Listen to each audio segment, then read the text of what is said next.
época de la hiperinflación, bueno, yo tenía 15, 16 años, estaba en el secundario. Recuerdo que acompañaba a mi mamá al supermercado a hacer las compras y recuerdo muy bien que a veces agarrábamos algún producto de la góndola y cuando llegábamos a la caja nos decían que ya había aumentado, no sé, un 20, un 30%, y me mandaban a comprar el pan, a hacer algún mandado, alguna compra, y un día salía una cosa y al otro día aumentaba a veces el doble algún producto. Bueno, no nos olvidemos que llegamos a tener una inflación de más de un 3000% en el año, cosa que hoy en día nos parece increíble, pero fue así.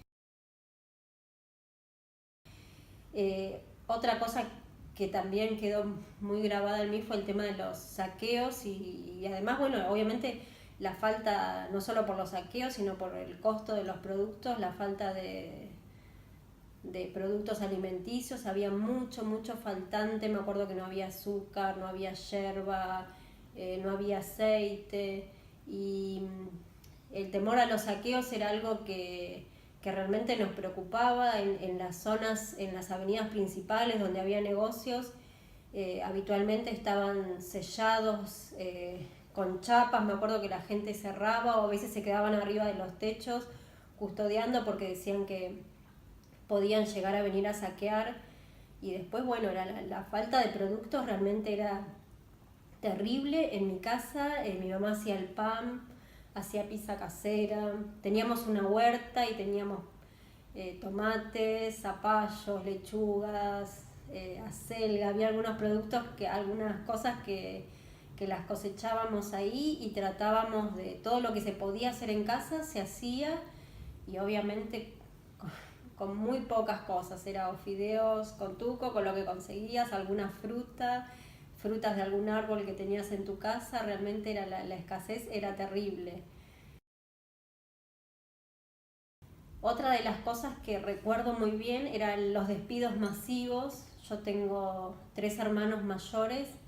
En ese momento ellos los 3 ya estaban trabajando. Recuerdo muy bien que 2 de ellos se quedaron sin trabajo.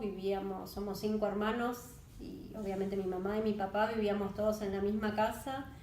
Recuerdo que fue muy difícil eso. Los 2 se quedaron sin trabajo, no había ni changas ni nada que pudieran hacer. También estaban estudiando, así que era una situación bastante difícil. Estaban en la universidad.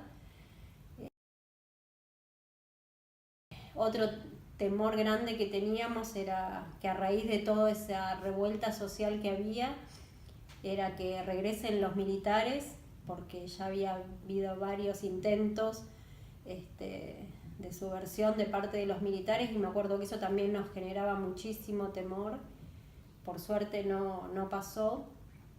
Y otra de las cosas era que yo en ese momento vivía más o menos a unos 25 minutos de mi casa a la escuela, iba en colectivo, y teníamos muchos paros docentes, paros generales, había muchas huelgas generales. Me acuerdo que perdimos muchos días de clases porque además no tenías cómo llegar, cómo viajar hasta la escuela. Cuando decías paro general, realmente se paraba el país. No había forma, no había forma de llegar. Había paros sorpresivos. Recuerdo que a veces de haber salido de la escuela y tener que volver a mi casa caminando, era 1 hora y media por ahí caminando para llegar a mi casa porque no había colectivos. Sí, la verdad que la situación era bastante caótica y conflictiva. Esperemos que nunca vuelva a pasar algo así en nuestro país.